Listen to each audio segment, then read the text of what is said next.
Good evening, everyone, and welcome to Sports for Supper at Sammy's, another season here in 2021. And I am Jared Lucky, along with Maury Stein and Jeff Stivers.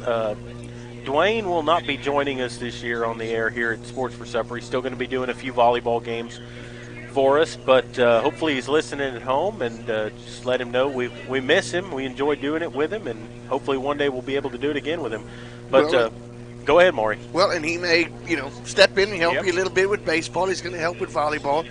He just has other things that he needs to dedicate his time to, which that's understandable. He has twins that are off to school also. So, Dwayne will be missed, but I'm sure he'll be back and he'll join us every once in a while. The show must go on. But with that said, Jared, I'm looking forward to the season, a little bit of normalcy. Yeah. A little bit of normalcy other than the way it started last year. Yeah, we started, 2 or 3 weeks late. I think September 17th was the first game last year. I couldn't even sit close to anybody without wearing a mask. So we've came a long ways. No, we have, and we'll have a normal start date this year for football and volleyball.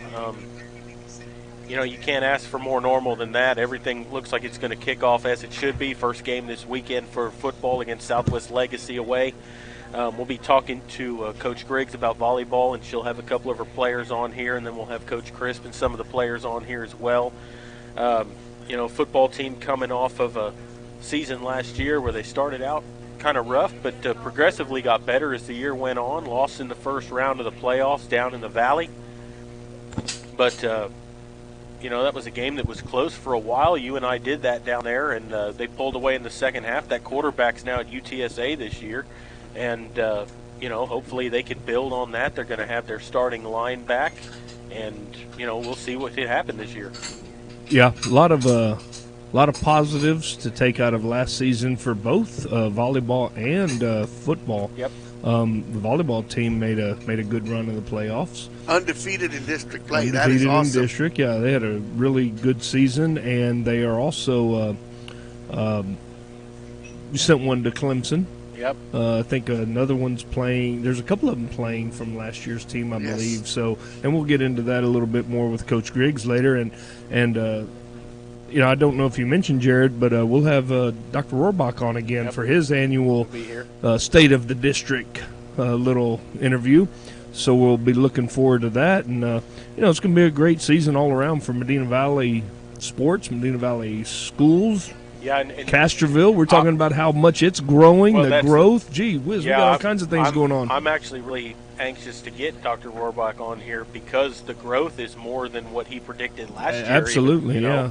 Hey, and another one that we're going to have on here is we're going to have some wrestling that we're going to be able to talk about this year as we have what's his name, Maury? Haas Holding. Haas Holding. Who's been over shot and ball. Yeah, we'll be trying to, we'll get him and maybe some of his crew to come in and do a little bit. And, we're gonna hopefully have a lot of interesting shows for everybody this year. Yeah, and, we'll have a lot of different stuff on this year. We're going to hope to get, we always get the cross country in here. We usually get the tennis in here during the season to talk about their We dab seasons. A little bit in swimming. Yeah, we'll talk a little bit about that with the swim team that Medina Valley's got now, because that's something in the last 2 or 3 years it's really grown a lot. Yeah, Medina Valley. Yep. And I don't know if we'll have them on here or not, but I know, and that's more of a spring sport, but I know soccer's grown a lot here. Actually, they did really well last year. They start like in December. I think something like that. I mean, it's something weird where they start like in the coldest part of the year. Yeah. It's an outside sport. We don't have indoor soccer, but they start at a weird time. And we'll try to get the soccer coaches in because we haven't had those guys here in the past, and we'd love to have them in here. But we want to talk up Medina Valley sports. We want to talk about a lot of things going on in the world today, such as the Astros.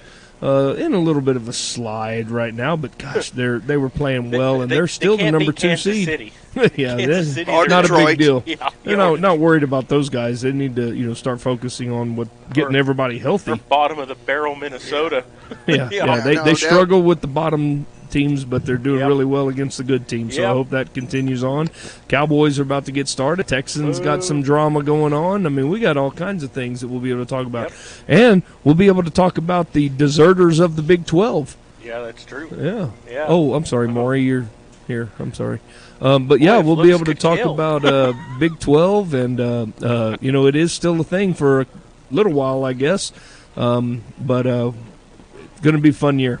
Looking forward to it. Should be. I'm looking forward to. The last game we did was softball in Marion. That was a game that was moved that Maury and I went and did, and it's been since May since we've been on the air, and it's good to be back on the air and getting ready to do a ball game again. Well, I think the final game was Burris and I did at softball, yeah, at Somerset when we shocked the number 2 or 3 team in the nation and beat them 1-0. Yeah, that's right. Game 2, Krista Miller pitched her heart out again in Game 3, but just couldn't. Medina Valley just couldn't muster any runs, but we gave the 1 or 2 team in the nation their first loss, and then showed the team in their own district how to eliminate them from the playoffs. So there you go. Yep. Because they did the following week. Absolutely. I think, yeah. So they had to play that. Was it Pflugerville they had to play again, or no? I don't remember. Cedar Park or somebody like that. But it was somebody in their own district that they actually beat twice by a whole bunch of runs, if I remember correctly, and then when it came down to the best out of 3, they lost to them. So, well, and another crazy thing we had last year was the basketball when the girls went deep in the playoffs, and then we had the snow and the freeze in the middle of that and pushed the game back a week and a half, and then you and I had to go to Buda Hayes to do the game. And then we're missing players because of COVID. Yeah, so it was a crazy year all year. Just being back and with a little bit of normalcy where the crowd can be there again, and hopefully that's great, but the COVID thing hadn't gone away. No, it hasn't. I know that the schools already had a bunch of cases reported, and it's still going to play a part. And we hope that Medina Valley has managed it to where it's not going to affect any of their games. Well, didn't San Antonio ISD cancel some of their games already? They canceled their scrimmages. Yeah. So it's going to be another week to week kind of deal, and it's just we got to take it as it comes and try to stay healthier than the next person. Let's turn to positive things in Medina Valley sports. Yeah, absolutely. And let's take a break, and then we'll get Coach Griggs on here and talk some volleyball. And we'll take a break and be back in a moment. You're listening to Sports for Supper, and we'll be back in a moment. Double T Outfitters offers deer, dove, turkey, quail, and exotic hunts in Southwest Texas on over 20,000 low-fenced acres. They facilitate professional guide services, lodging, and fantastic meals while providing the best in Southwest hunting. Contact Double T Outfitters to find out details about their current package hunts. Contact owner Brett Ferguson at 210-413-1597 or online at doubleThunting.com.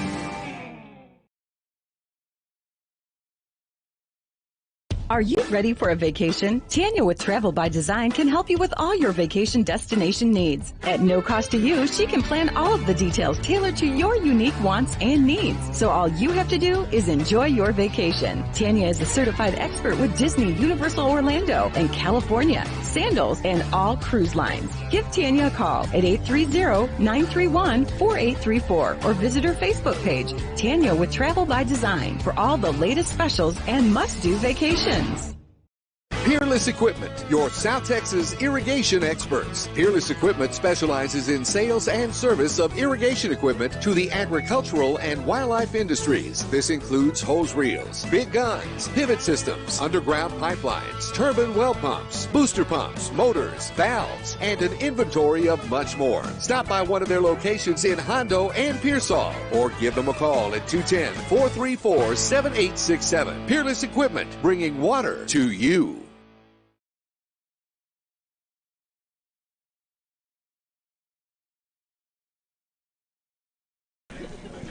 Welcome back here to Sports for Supper, and we are joined by Coach Griggs, and she'll have 3 of her volleyball players on here in a little bit. But Coach Griggs, it's good to have you back for another season. Thank you for having us. And talk to us a little bit about you're moving on from last year. You've lost some players. Tell us about what you have this year and what you're expecting this season.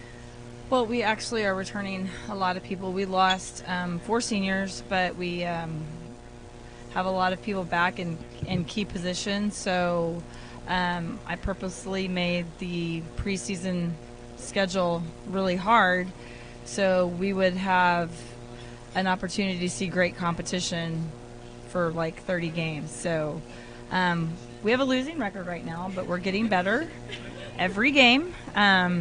Sometimes it's a little bit of a spin cycle, but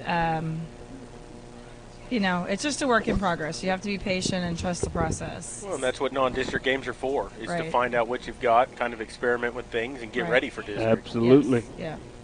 And if y'all don't know it, Coach Griggs is part of the 400 Club as she reached the milestone 400 victories in volleyball, and congratulations on that. But getting back to the pre-district schedule, this is the same thing that you've done the last couple of years. Schedule strong opponents, and it showed last year. You ran through district undefeated, and it really doesn't matter what the record is. After district play, everybody starts the playoffs 0-0. Right. And that is actually the goal, correct? Right. I just think that the team that we have, we're very versatile. Like, many people can do many things. Like, Sam can swing outside, but she can be a libero. I have a number of players who can play every position at the net and not just like a right side or a left side. So we've had like 3 or 4 different rotations, which is kind of unusual. I mean, we're usually like set in stone. This is what you do. So that's part of the reason why we're a little lopsided right now. We had a key player go down like the 4th day of practice with a dislocated ankle, so people are having to do more of what they don't normally do. So, we're just fine-tuning and tweaking and learning a lot. When does your district play start? Around like September 12th. Oh, okay. So we have time. I was there with the match against Kerrville, and Sam wasn't out there on the court, correct? Sam was. But she wasn't in the libero mode. Right, she was hitting. Okay. Yeah. And that's just something you're working, trying to find out, the pattern and rhythm and who coincides best with. Right. I mean, if we need a big block all the way across the net, we're going to play her libero. If we can get by with a shorter block on the outside, then she's going to swing, and other people will play back row. So it's just, we need to have a different look, because that's one of the things that when we were in Dripping Springs, we didn't have a big enough block to slow their big hitters down. And so all we have literally faced for the last 17 games is one big hitter after the next big hitter. So blocking is a timing thing, and it's trusting the person beside you to go up and not get underneath your feet, not take you out. So no one can surprise us across the net. There's nothing that we have not seen at this point that should shock us anymore. So what do you mean? About a big blocker? Somebody? Well, like, let's say some people's outside hitters are like 6'2". So we have to put up the big enough block to where she can't go over the block, so we can at least touch it. Otherwise, we're literally in scramble mode, just playing defense just to stay alive. So if we pass well enough to be somewhat in system, then we can attack more than if we're just off the net, just trying to keep. We're basically on our toes the whole time, and they're just swinging away. And that's something I noticed against Tivy. You've lost a little bit of height that was there last year, so it's going to be a challenge just to match up with the opposing team with the big blockers. Right. I feel like we've got a lot of people that can jump really high, so we don't have a 6'4" person, but we have some 5'11s that have a really big vertical. So I don't think, as far as how high we touch, I don't think we've lost anything. It's just a matter of timing. And we don't look as big, but I think across the board we're bigger. Play bigger than you are. Yeah. So who is the team other than Medina Valley that in the district is going to pose the biggest challenge? Harlandale and McCullum are always going to be a good game, no matter what. They just play scrappy. They play with a lot of heart. They are high energy, and it's just hard to put a ball down on them. So we just have to be ready for the marathon in that situation. I think last year we did a really good job of once we got on top of them, we just kept them at bay and didn't really give them much hope. So, endurance, swinging, and not making a lot of enforced errors and giving them a lot of points. Like right now, that's our biggest weakness is we score a lot of points for the other team, meaning we err too much, like 15 or more. So, it's just something that we're working on. Which team returns the most starters Actually, out of the we district? do. Y'all do? Yeah. Or we do? Yeah. Excuse me. Yeah. Well, what I noticed, you mentioned unforced errors. Noticed a lot of, or too many serves out of bounds. Right. And that's easy to fix, but when you're calling where you want to serve to be, up or back, or if Right. they have somebody that you want to pick on you, and sometimes that's not easy when you're back there serving. Right. So for us to be successful, we have to be aggressive but accurate. So the kind of rule that we live by is our aces should be greater than our misses. So like last night, let's say we had 4 aces, but we had 7 misses. So that's not a good serving game because not only were we not serving tough, but we weren't serving it accurately. I mean, we're serving too many out. So that kind of lopsidedness we don't do well, just because we're giving them too many points, too many easy balls on the first ball contact. So what you're saying is you can't serve underhanded? nope, we don't serve underhanded. No underhanded serving? No. Not yet. this year. Not this year. Not this year. Got anything else, Mark? No. What I do, Coach Griggs. So last year was a great year. I mean, y'all had a super year. You Right. sent some girls off to college. I know you have one at Clemson. We all know she went to Clemson. Who is there? Are there other girls that are playing in college? Megan Hahn. Megan Hahn went to North Dakota or South Dakota. Yes. South Dakota State. Yes, Kat Cochran is out of state also. Okay. I'm not. Not I sure can't where tell she you went. exactly Okay. what the name But of that she's college playing is. too? Yes. Because we like to recognize the kids that have moved on and Yes. they're playing some college ball. So Kat's playing. And Amanda Megan- Combs just graduated last year, so she was like 4 years ago. Mhm. She just finished her 4 or 5 year stint at Shriner. At Shriner. Yeah. Okay. That's great. That's great. And we've got some young ladies here that'll possibly be playing in the future I think they want to. if they want to. Yeah. Okay, we'll get to them later, I guess. And you know, Coach Griggs, you've been around for quite long some time. time. Quite some time. You've done a great job with the volleyball. 400 program. wins 400 wins worth of time. plus.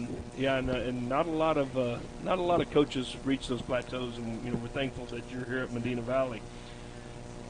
The future is bright. I mean, do we have some younger ones coming up? I know we're in the now right now, and I understand that. But are our younger programs where they need to be? How's the middle school programs? How are we doing with everything else? Well, the middle school programs are in really tough districts, so they don't win a whole lot, but they're playing like Bernie, Kerrville, Tivy. So I think that we're getting a better product. I think the last 18 months has been kind of weird just because people have been out of pocket, out of sync. I think the school year, everyone having to come to school, having to get on a routine, and That was tough. Yeah. Getting into a routine So last year. I would say we're a little bit behind only because COVID has put us that way, but we've done things like purchase ball machines for our junior high, so they're seeing a faster ball earlier. So we don't struggle at serve receive like we did last year. And then, we have 2 great middle school staffs that are very competitive and have high expectations. So, I would think our future is bright. Yeah. If we get thrown into the 6A bracket, that worries me a little bit with our numbers. So Yeah, you kind of look at, you got some tough ones around with Harlan and, Yeah. and schools like that we've that are in the beat immediate Taft and we've beat what? Who? area.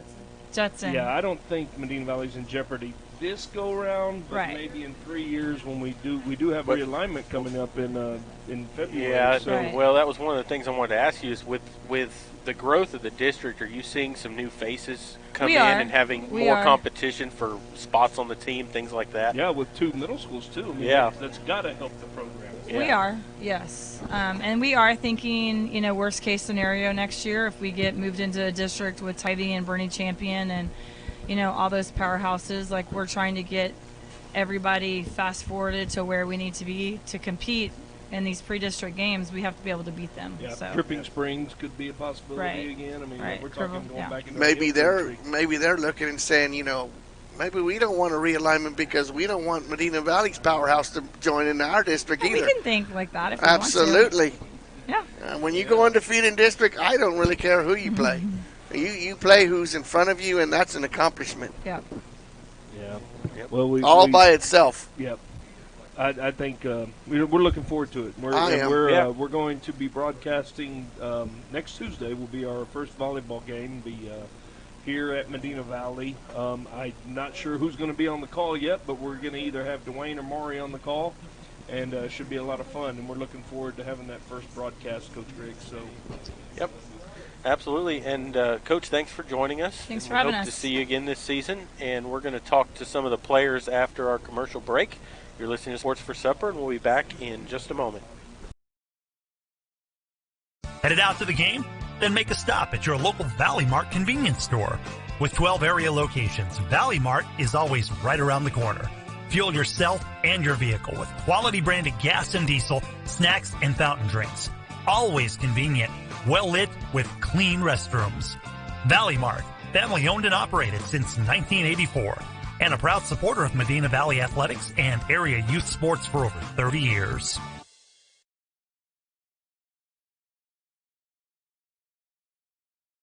Let's get social. Like Medina Valley Broadcast Network on Facebook. Follow us on Twitter at MVBroadnet and visit the official website at mvbn.net. Get the latest and join the conversation about all things Medina Valley sports. Come on, let's talk.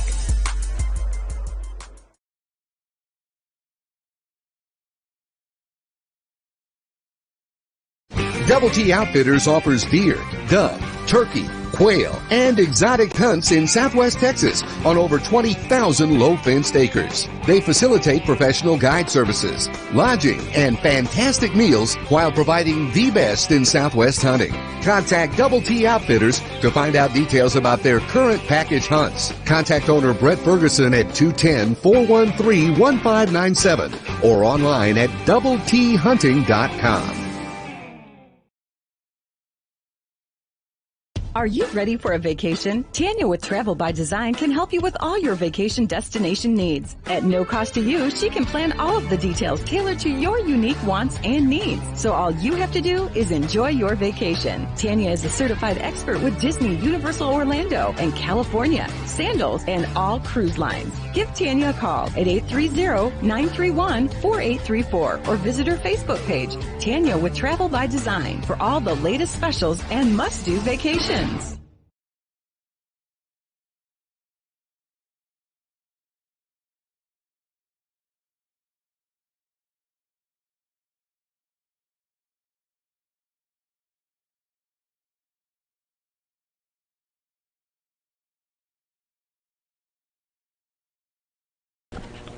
Welcome back here to Sammy's Restaurant. We're at Sports for Supper, and we are joined by three of the volleyball players from this year's squad.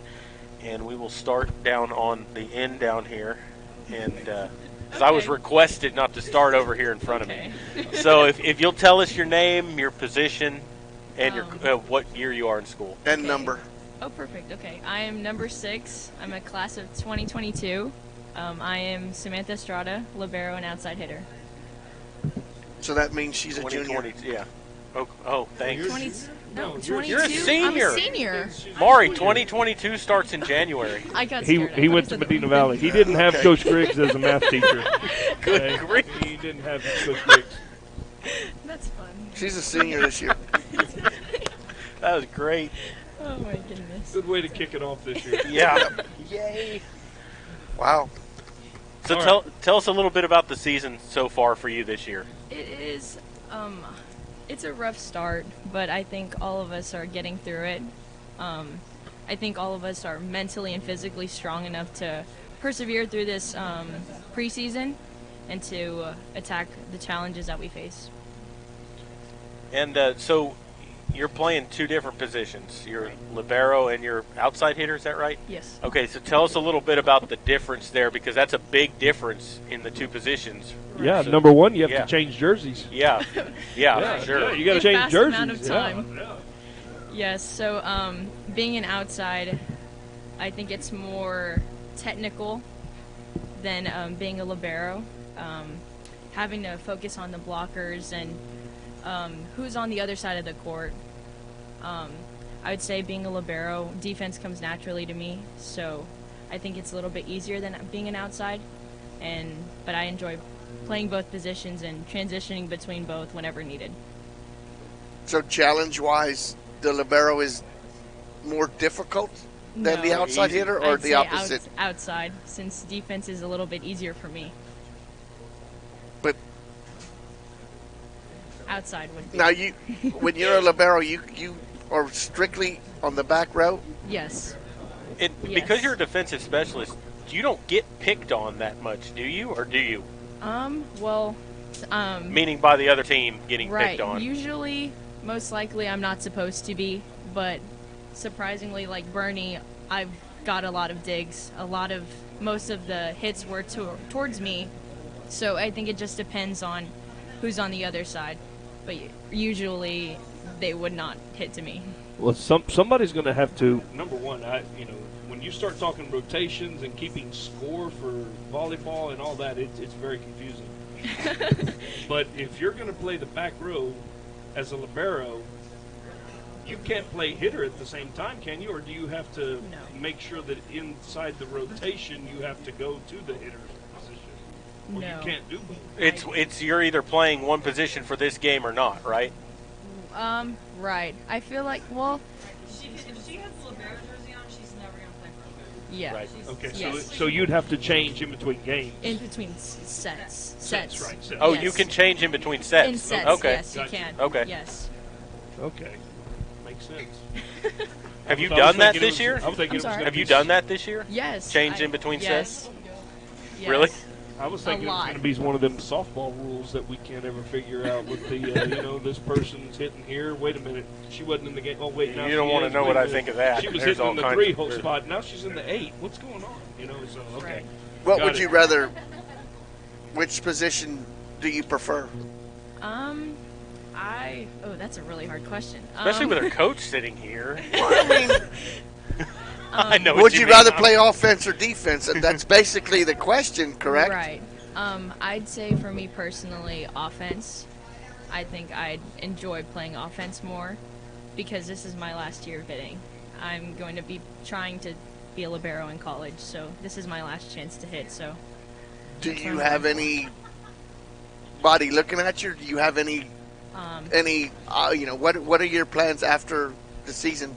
After this year, do you have somewhere you'd like to go, or? Right. So yes, I do. There's a few scouts, but I have club also at the end from January to April, so that'll prepare me before I'm finally off to be in college.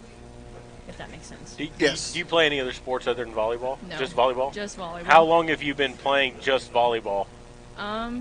Since I was 13, Really? middle school. And it was just volleyball the whole time? Just volleyball. Wow. Well, I ran track in middle school, but that ended. That That ended before high school even So, what started. is your off-season program after school with volleyball? How much time? How much do you put in other than away from school? In a summer, how many games or how much practice does it entail? During the summer, it's a lot of practice. That is my time to prepare for practicing. Mostly I do camps, do private lessons with other coaches, getting all the practice that I can before season starts. I think I would practice a lot. It's about maybe 4 hours. A 4 day? hours. Not a day, like 2 to 3 times a week. I got you. Yeah. It's like a not day. every- Wow. Jared's thinking, I'm going to take this new baby that I have, and She's not here yet. she's not here yet, but he's already. I see the wheels spinning already. I Yeah. don't know about that. How much time? Yeah. How much time? A day? Huh? So right. it's a full-time job. Oh, definitely. Yes. Do you regret the time you've put in? No, not one bit. That's great. No. That's great. You gotta It do all what you pays love. off. Yeah, you got to do what Yes. you love. Yep, exactly. So we wish you best of luck. You know, it's been Thank you. been a joy watching you the last couple of years. Thank It you. really has been. Yep. And good luck on the season, and hopefully, maybe we'll see you in here again. Yes. So, Yep. all right. Pass Let's that move the on mic down. And if you'll tell us your name, position, number, what year you are in school. I'm Spencer McCool, and I'm graduating this year, 2022, and I'm She number kept it easy for you. She there, did boy. that just because I kept it wouldn't easy get for you. confused. I'm number 15, and I'm an 6 rotation outside hitter. Oh God, she had to throw something. Six else in. rotation. 6 rotation. Explain that, please. Okay, so a 6 rotation outside hitter, you basically stay in the whole time, and you play offense and defense, and you don't come off the court usually. Ah, so that's what a sixer is, huh? Yes. Okay. So Morgan Wallen, when he's singing about a sixer, that's Oh, No, no, jeez. not volleyball. No. Okay. There's 6 spots on the court, so she Sixer. can play every spot. That's the sixer. Yes. Okay. Gotcha. Exactly. So would you rather be on the front row or the back row? I would say I usually judge my game off my back row and defense because that's probably the most important thing, or serve receive. So I would say back row, honestly. Tell you what, 'cause- last year watching you, sorry to cut you off, but last year watching you, you were special on both sides. So Thank you. You were really, you did your job where you were supposed to. You came up and you were hitter. You hit from the back row.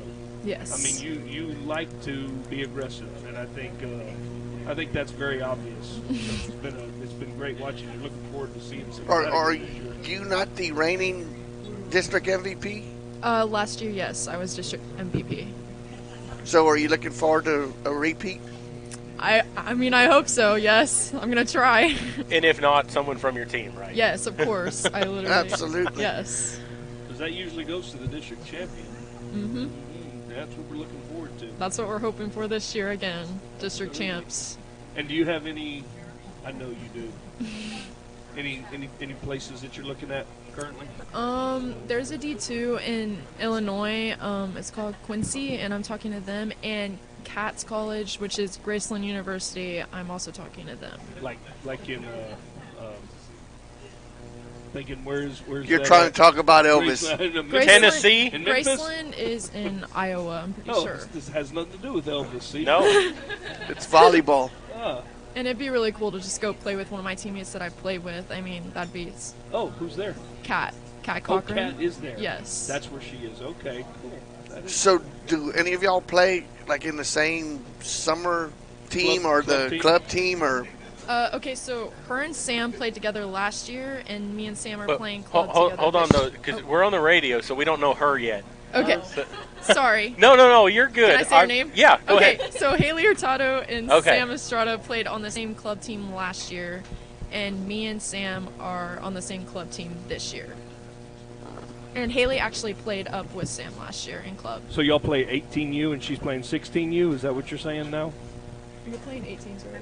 She's Oh, playing Haley's 18. playing. I know. I'm oh, just giving sorry. her a hard time. Sorry. Oops. Yes, we're all playing 18s this year. That's great. So I was on the golf course last Wednesday, and I played with a young man whose name is Eric. Is he any one of y'all's coaches? Holderby? Oh, for club team. Club team? Haley knows Because who he it had is. nothing good. He had nothing but good things to say about Medina Valley's program.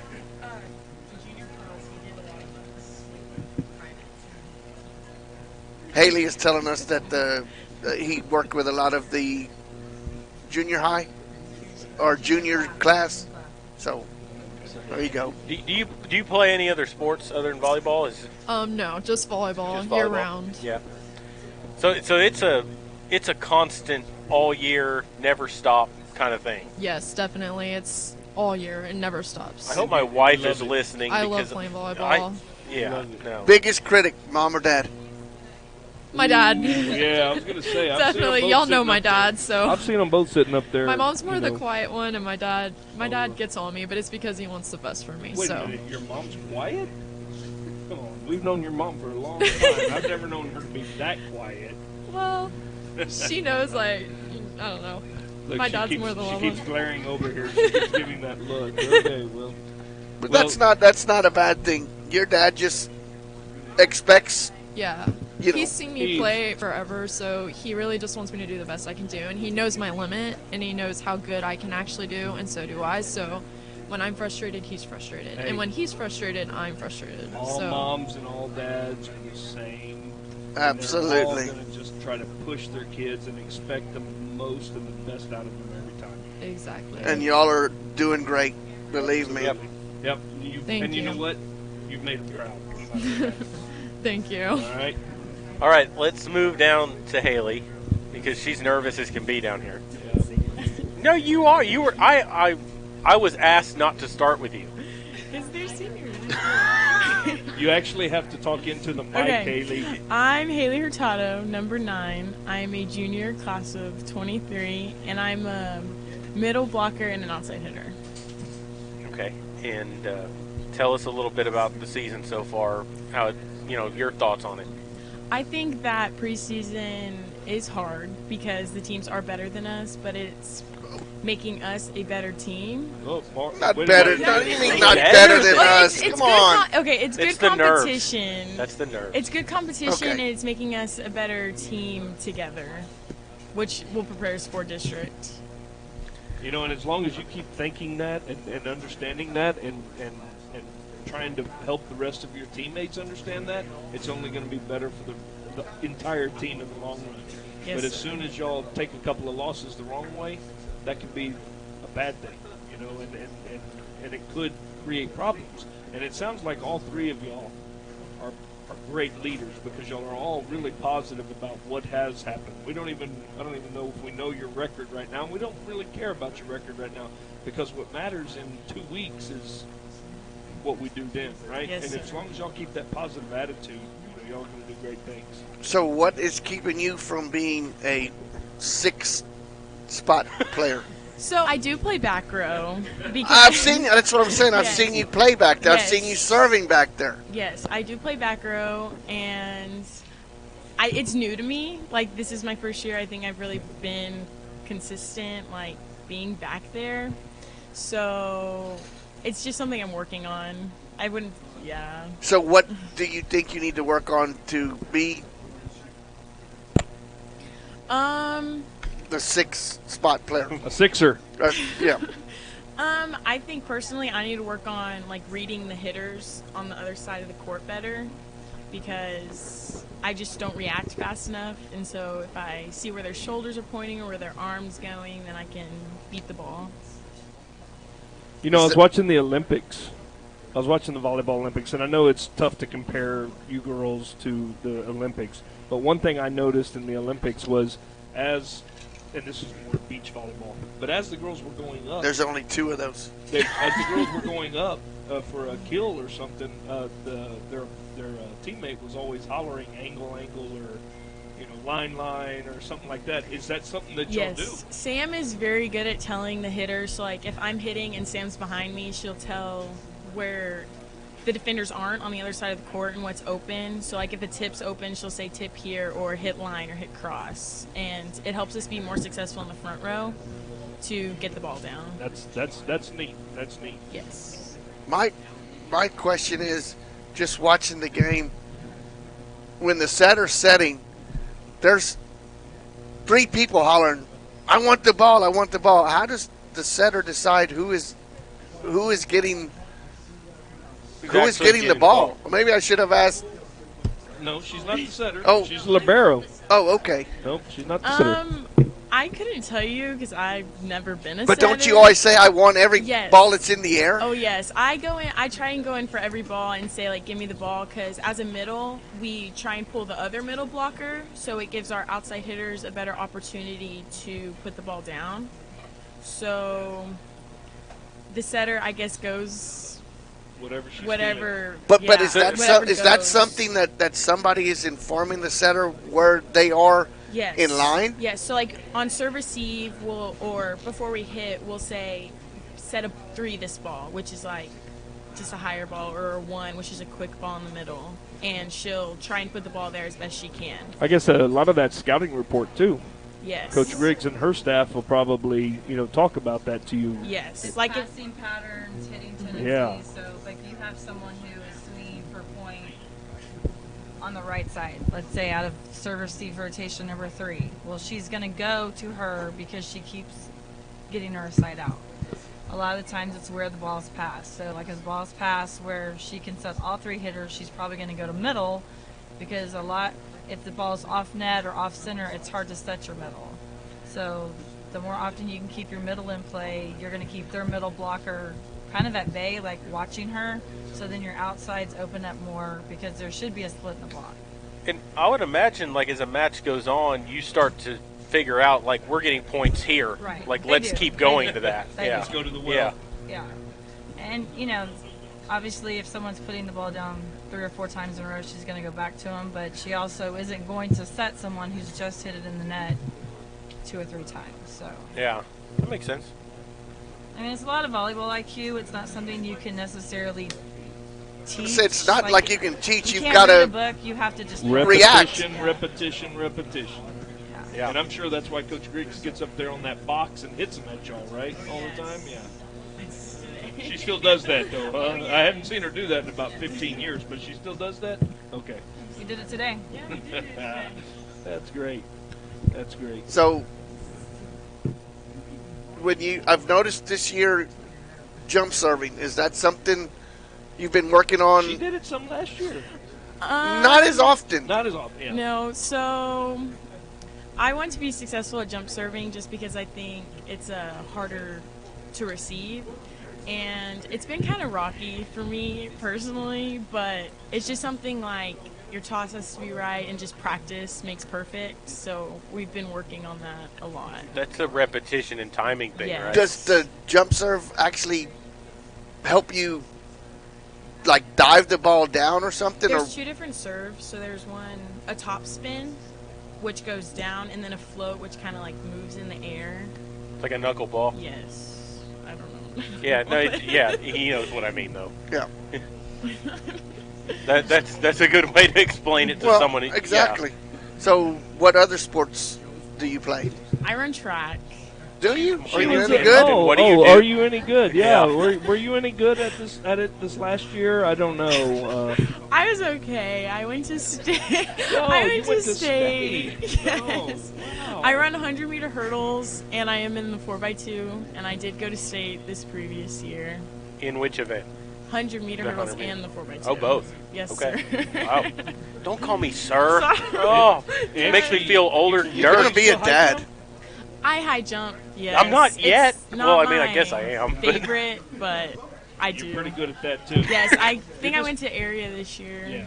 Okay, you're pretty good at that, too. You're pretty good Thank at you. a lot of things, so keep the right head, So- mind. Volleyball goals this year? Goals? Yes. I think it would be to be successful in the back row as like a player, and maybe get a superlative at the end of the year. Like last year I got newcomer of the year, or like we do some in our school, maybe offensive or defensive. That'd be pretty cool. But with production, that'll come. Yes. Yes, sir. Awesome. Well, Wonderful. girls, thanks for joining us. We appreciate y'all being on, and good luck on the season, and hopefully we see y'all again as the year goes on. Thank you, Absolutely. Coach Griggs, and thank you, girls, for coming out. And we wish y'all the best of luck. Yep, and we're going to take a break, and then we're going to transition into football. You're listening to Sports for Supper, and we'll continue in a moment. Peerless Peerless Equipment, your South Texas irrigation experts. Peerless Equipment specializes in sales and service of irrigation equipment to the agricultural and wildlife industries. This includes hose reels, big guns, pivot systems, underground pipelines, turbine well pumps, booster pumps, motors, valves, and an inventory of much more. Stop by one of their locations in Hondo and Pearsall, or give them a call at 210-434-7867. Peerless Equipment, bringing water to you. Headed out to the game?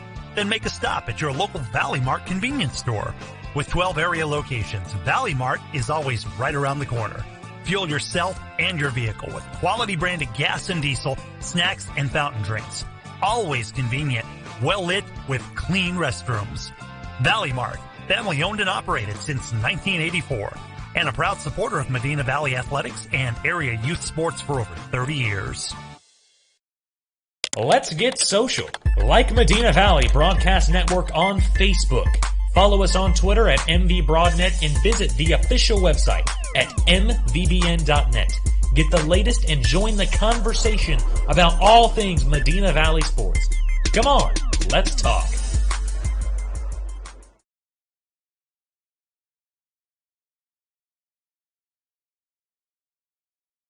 Double T Outfitters offers deer, dove, turkey, quail, and exotic hunts in Southwest Texas on over 20,000 low-fenced acres. They facilitate professional guide services, lodging, and fantastic meals while providing the best in Southwest hunting. Contact Double T Outfitters to find out details about their current package hunts. Contact owner Brett Ferguson at 210-413-1597 or online at doubleThunting.com. Are you ready for a vacation? Tanya with Travel by Design can help you with all your vacation destination needs. At no cost to you, she can plan all of the details tailored to your unique wants and needs. So all you have to do is enjoy your vacation. Tanya is a certified expert with Disney, Universal Orlando, and California, Sandals, and all cruise lines. Give Tanya a call at 830-931-4834 or visit her Facebook page, Tanya with Travel by Design, for all the latest specials and must-do vacations. Peerless Equipment, your South Texas irrigation experts. Peerless Equipment specializes in sales and service of irrigation equipment to the agricultural and wildlife industries. This includes hose reels, big guns, pivot systems, underground pipelines, turbine well pumps, booster pumps, motors, valves, and an inventory of much more. Stop by one of their locations in Hondo and Pearsall, or give them a call at 210-434-7867. Peerless Equipment, bringing water to you.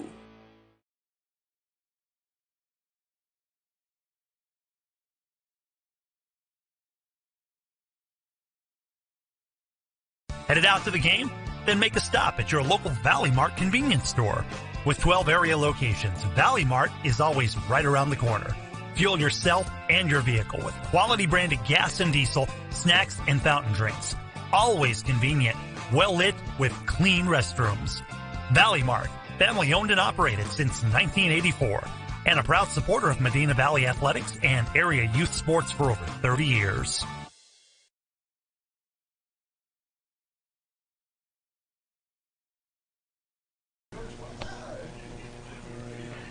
Welcome back here to Sports for Supper as we transition into football. I'd like to take a chance to recognize all of our sponsors. IMS Stainless Steel Fabrication, that's Ron McCool. We'd like to thank them for always being sponsors here on Sports for Supper with Sammy's. Valley Mart, Double T Outfitters, Peerless Equipment, Sammy's Restaurant. We really thank them for letting us host this here Sports every year. for Supper at Sammy's. Yep.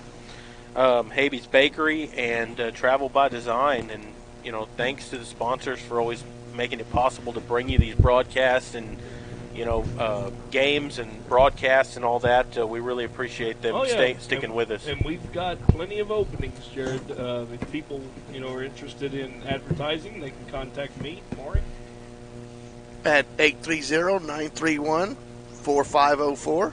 There you go. You can remember that, but you can't figure out that 2022 is the senior class. He's been calling that number for 20-something years, so it's an easy one for him. I'm sorry, that was too easy. I had to say that. No, or you can email me at jeff@mvbn.net. All right, and we're transitioning now into football from volleyball, and Coach Crisp is here to join us, and he's going to have 3 of the players here as well that we'll talk to in a little bit. But, Coach, thanks for joining us again this year. Glad to be here. And, we're last season, you started rough. You had a lot of good things happen toward the end of the year. You started putting it together. Talk a little bit about how you want that to carry over into this season and what you're looking for here. Hold on, Coach, because he said start rough. It was a rough start. It was a rough start, but you're talking about the W's and the L's. I mean, the season was a rough start because there was a lot of things. We had a late start. Rearrange the schedule. He had to find games. He had to plug different people in where it was a rough overall. No, there was a lot of things that went into that. Yeah. But I'm more talking about, started off, the defense was ahead of the offense. The offense caught up eventually. And, toward the end of the year there, and then you had a great game against down in the Valley against that team there. Pioneer. We were in Pioneer. You were in that game till the very end. They had a great quarterback. Yeah. And now you got something to build on coming into this season. So. Yeah. No, I mean, it was rough all around. But we did start off, and any year when you lose a lot of seniors and you got a bunch of guys kind of stepping in, it's going to be a little slower starting off for the offense because there's some things you got to learn and some transition pieces there. But we talk about incremental growth every week, every day, getting just a little bit better. And so that's the approach we're going to take every year. And last year it was important to do that, especially given the situation we were in and trying to get better every week and, make things happen. And kids starting to figure it out. And, that it was the same way 2 years ago. It was, we had a rough start early on. And, as things went on, we started getting better. And as things click, it goes that way. This year I think we were fortunate to have a lot of guys coming back that get it. Most of these guys have been with us for the last 2 years. They know what we're about. They know what we're talking about. I want to say that this group of kids probably are pulling for each other more than anybody else, any group that I've seen so far. And so that means a lot. And so going into a Friday night, I'm very confident in the fact that no matter what, I mean, our kids never quit. They never do. But these guys are not just not quitting because they don't want to quit, because that's who we are, but because they're not going to quit for each other. And so if it's ugly, if it's, nasty, whatever, they ain't going to quit. They're going to make it right, and we're going to find out what's wrong. And that's what these non-district games are for, is like see where the errors are. Let's correct that. And I saw great growth from our first scrimmage to our second scrimmage. We were able to take away a lot of, mistakes and things that we can control. And I was happy with that. And so I think we're going to see another kind of step in that direction. Now we're going to involve all the special teams, which is something you don't do too much in the scrimmages, but see that may play a factor in what's going on. So we'll see how that goes Friday. So what is the big difference between going into last year and you can't even practice even before the games? This year you have some time where you can get into it. Has it paid off for itself? Has it done what you wanted to do, the pre-season, the before the school and everything? Yeah. No, I think the evaluation period for us helps. We can really see who's got what and who's doing what and where we can fit the kids the best, and maybe what we need to do to help highlight our players the best. And then, just the confidence for them, that just the you talk about, little repetitions over and over and over. That's how you learn, is doing it. And so being able to do those things over and over, last year we practiced for like 2 hours a day. That's not a whole lot for a high school football team. This year we're able to go back to the way things are normally. We come in the morning, for 7 to 7. We have some film time. We have some weightlifting time. We have our athletic period in the middle of the day. We have our practice at the end of school, 2 hours after school. And so the accumulation, how much time we missed last year over the course of an entire season, I mean, it's you can't get all that back. And so There are things that relate to culture. There's things that relate to expectations and just repetitions that you don't get when you're trying to cram everything into two hours. It's like being part of a club team. I mean, it's sort of, and the kids kind of drift. When they spend as much time as they do with us, and together, they really start to, solidify all those connections that are important in the chemistry. People talk about chemistry. It's like, well, that's part of it. Just knowing how each other reacts, and it carries over onto a football field. So, yeah, and talk to us. I got a question I want to ask you because I've seen some discrepancies here, and we were talking about this before anybody even got here.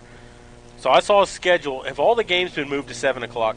Yes. Is that a thing? Okay, Yeah. Because my parents said that they saw the schedule and it was all 7 o'clock, and the schedule he sent us had 7:30 games, and I had no idea. Yeah, and So- we're still and we're not in constant flux like we were last year because, we could have had a game canceled at any moment, but our district decided to move to 7 o'clock games, Okay.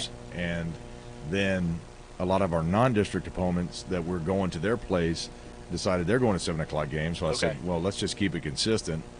We're going to play them all at 7. I think we had 3 home games that were non-district. It was like, all right, we're going to play 7 o'clock games and just the 3. I'm always not going to be that stubborn. Okay. So, yeah, it's a little earlier, and that's As a coach, it's not going to hurt my fine. feelings. I just 'cause- want to make sure I'm there on time. Look, hey, there on time. I'm going to get home sooner. That doesn't make Saturday morning is going to be a little less early than it would have been, and so it's all good. I think the consistency is good. Okay, and so the Legacy game's at 7 o'clock this Friday night instead of Correct. 7:30. Tell us a little bit. So I know, like last year with the COVID protocols and everything, this year all of a sudden COVID's kind of jumped back onto the map. What are some of the things is that affecting you now? Like, are y'all having to do tests, things like that, or how does that work now? Currently, our district's operating under the guidelines that the governor's given out, and Okay. so as long as we're doing that, we're doing what they're telling us to do, and so we're not going to go over and above. We encourage everybody to be conscientious about your own symptoms and self-checking, and we encourage you to wear a mask if you want to wear a mask. Nobody's going to criticize you for that. If you've got a vaccine, great. But we're trying to operate as normally as possible because I think that's probably the most important thing. Everyone suffered quite a bit, not just physically, but emotionally and Right. socially and everything else. And we got to get back to some kind of normal here. Yeah, no, that's exactly right. What I feel bad for still is those. We got cut off during baseball season when that first happened, and those seniors lost their senior year of baseball. Like that's rough. You don't get it back. No, that's a rough deal, and I think about that a lot, of how people had to endure that, and now things are still bad, and we're good. Like, if we'd have known then what we know now, like, everything would have been, they could have played. Right. Like, it's just rough. Yeah. Well, and it goes back to the whole deal. I know I talk about it a lot, not that any of these guys will remember it, but it's nothing we can control other than what you do for yourself. And Yep. so we try to focus on those things that we can control. And, for me, I'm not going to worry too much. Whenever an order comes down or we change what policy we have, then we'll do that. But until then, I'm just going to stick with what we got and move forward. So you kind of police yourself, but my question is it possible anytime during the year that one of your players would happen to test positive? How would that affect, like the contact trace? How would that have, So currently we cannot. So if we have a player test positive, free and appropriate public education prevents us from denying a kid their ability to come to school and learn. And so we can't tell them they have to go home because we're not providing remote instruction. A parent can choose to keep them home. Now in athletics, it's not necessarily guaranteed or anything like that, but we're applying that kind of across the board. And there are people that make make more important decisions than I do that could probably explain that better. But we're gonna pay attention to what's going on and kind of keep an eye on the kids and everything else. And we tell them all the time, look, if you don't feel good, don't come. And we're not punishing anybody for, you got you're sneezing, you got sniffles, stay home, fine. We'll get through it, but you're certainly not going to sit here and try to hunt every single person down. And yeah. We didn't shut down programs last year, and I think that has benefited our athletics greatly. Not just because of the practices and things we got in, but because our kids were here and we were with them, and so we want to continue that as long as we can. So how many seniors did you lose last year, and how have you had about people stepping up now from underclasses getting into those roles? We did have every senior class at Medina Valley gets larger. Yeah. So, it's I don't know. Yeah. In 4 years, we got 85 freshmen right now. I'm like, how many of y'all guys 80? are going to? 85, yeah, 85 freshmen. That's a lot. And so, that was a big senior class, and every year it seems to be a bigger senior class, bigger senior class. And so, but we had a lot of kids that played that were underclassmen, either juniors or sophomores or whatever, kind of on both sides of the ball. And so we have enough experience coming back, I think, to influence the other guys and have a big impact on what they're doing. And so I feel like we're in a pretty good place. We're pretty solid. I know our off season was very focused on trying to just kind of build that idea of being one team and being unified and what our goal was. And so, the goal's pretty simple: just get better every day. We talk a lot about, and these guys will maybe echo it. I don't know if they listen to anything I say, but talk about be better than you were yesterday, not better than someone else today. And so I think that's a pretty good measuring stick. That's what I do. So we talked about this 2 years ago about the super sophomores, and now they're super seniors. They're the captains of the team. But from the scrimmages that I've watched, you have a bunch of super sophomores that are going to be spending time on the varsity this year. Yeah. So I'm going to ask these guys when I get the chance, but do you see that their leadership can transpire to those younger guys? Are they showing that they're going to take time and, grab somebody under the wing and say, hey, this is what I went through when I was a sophomore? Do you see the tutelage coming out of these guys like you taught them to do? Yeah, we actually 2 years ago we instituted a leadership academy that we in our off season we started that and spent a lot of time talking about what leadership meant to us as a coaching staff and me in particular. The way I do my job is I want to make everyone else's job easier, and so I spend a lot of time trying to help everyone else do well, and that's tennis, doesn't matter. I mean, every sport that we have, not just football. And so I was a head soccer coach a while back, and I named some captains, and they were all fired up to be captains until I told them that they had to tote the balls, pick up the field. I believe leaders should have the most responsibility. By example. Yeah, they should have more responsibility than anyone else to make sure everything runs right. It's not a title where you get to walk around with a star on your chest and people praise you and things like that. I think leaders should have their gloves on and be grabbing the shovel before anybody else. And so I know these guys have seen me sweep a locker room, I pick up trash. That's what we do. And so I think these guys understand that idea when it comes to leadership, and I do see a shift in what's going on in our football program. Like I said, they seem a little tighter knit. The guys are taking care of other guys, and they understand that one play away is not, you're the guy sitting in that spot. You want the guy that's a play away to be as good as you, if possible, just to preserve the legacy of what's going on. So, and if you want to answer this, fine. If not, have you decided on captains this year already? Have the coaches decided, or can you say who they are, or is that something you're going to tell them later on in the week or something down the line? Yeah, I've got an idea. We've talked about it. I'm still toying with how I exactly want to approach that, and so, but I'm not going to sit here and tell you right now. But we'll find out Friday night. You might. Well, or somewhat. It's easy to tell you have an idea in the spring, and then you put pads on, and it may be a different group of kids after that. So, it doesn't really matter. I don't think as much who you put the label on.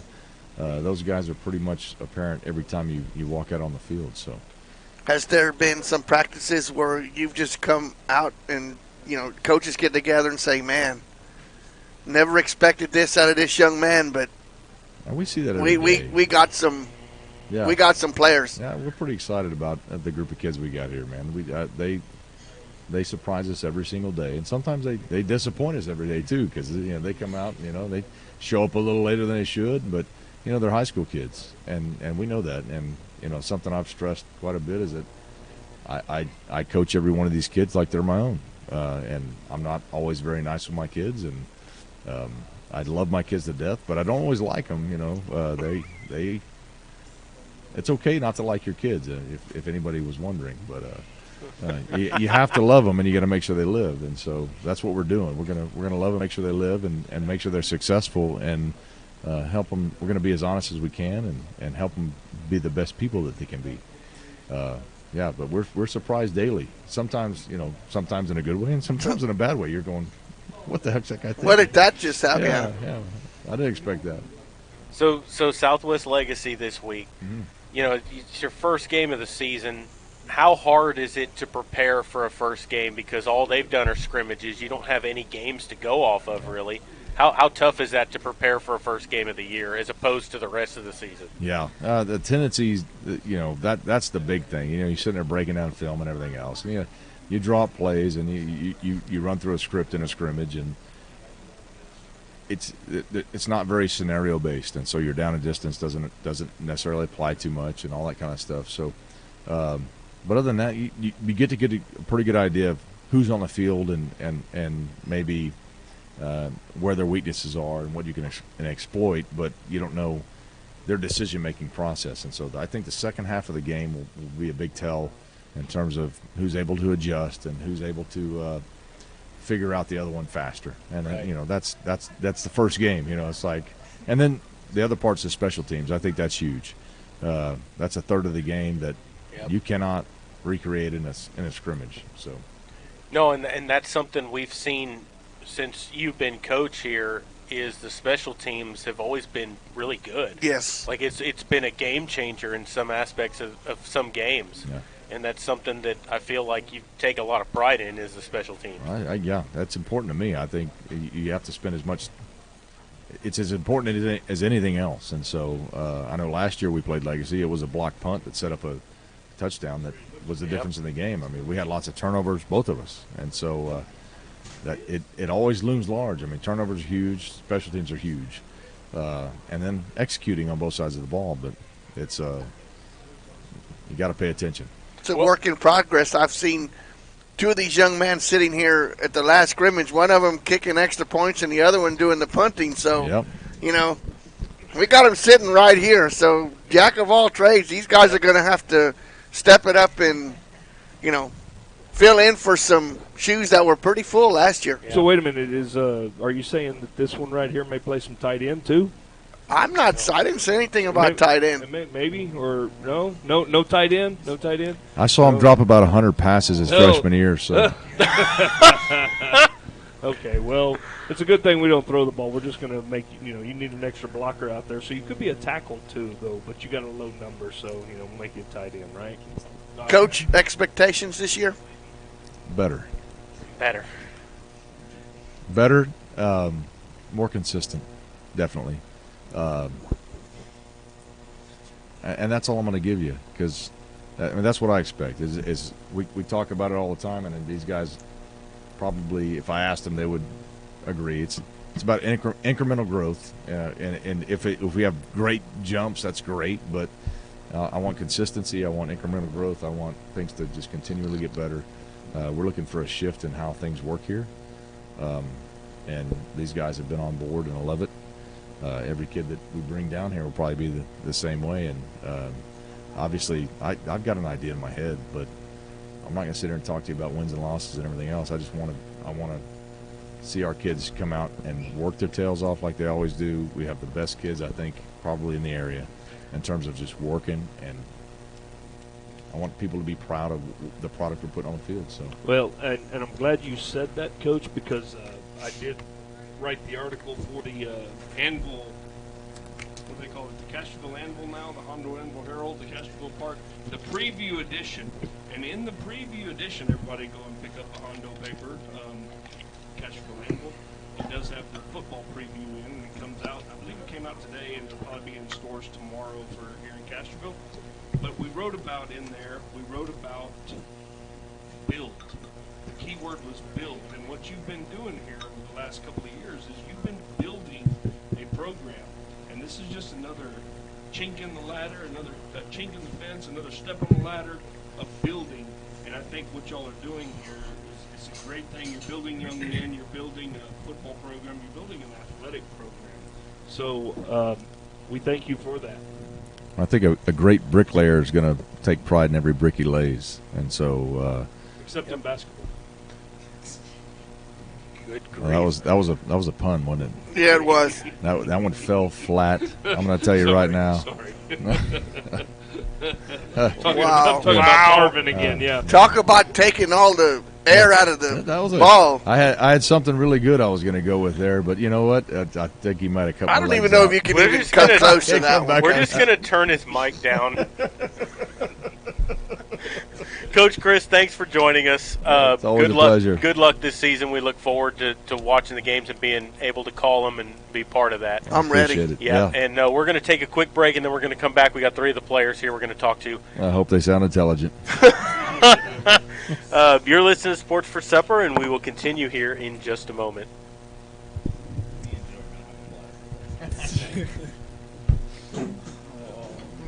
Let's get social. Like Medina Valley Broadcast Network on Facebook.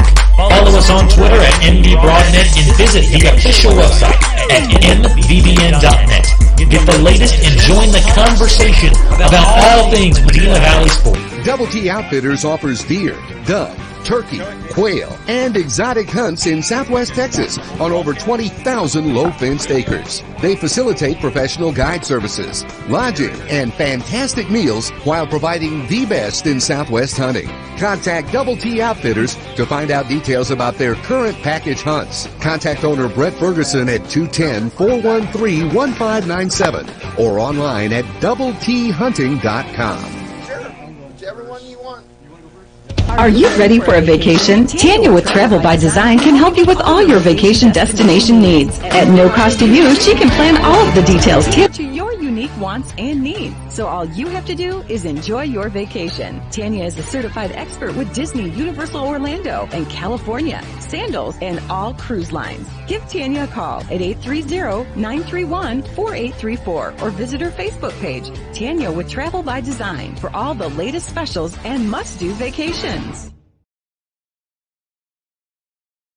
Peerless Equipment, your South Texas irrigation experts. Peerless Equipment specializes in sales and service of irrigation equipment to the agricultural and wildlife industries. This includes hose reels, big guns, pivot systems, underground pipelines, turbine well pumps, booster pumps, motors, valves, and an inventory of much more. Stop by one of their locations in Hondo and Pearsall or give them a call at 210-434-7867. Peerless Equipment, bringing water to you.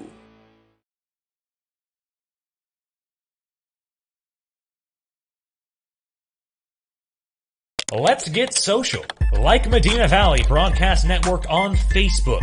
Follow us on Twitter at MVBroadnet and visit the official website at mvbn.net. Get the latest and join the conversation about all things Medina Valley sports. Come on, let's talk.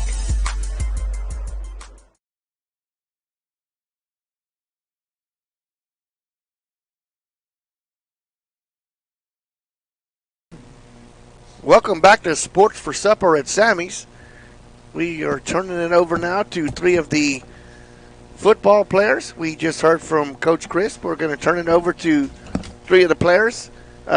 Name, number, what classification you are in school, and position you play. I'm Joe Tarvin, number 44. I'm a senior, and I play defensive end and punter. And punter. Punter, I told you. Maybe some kicking. I don't know yet. Is that something you've done before, or is that something new to you this year? I mean, I've always kicked when I was like little, but this is the first time I've actually. You were little at one time. Wow. So we watched you over the last few years. Mm-hmm. Tell us about your growth into this season. Well, last year I had an injury that set me back pretty far, but over time I've gradually grown and gotten way better, and now I feel 100% and feel way better than I was last year. I feel like the game's clicking a lot faster. We're not going to talk about your injury much. Okay. I wanted to ask him something about it. We don't want the opposing teams to know. They already know. Yeah, well, that's okay. I just wanted to know. I I just wanted to know what was going through your mind when it happened. You can't use any curse words, but what was going through your mind when it happened? Well, Why me?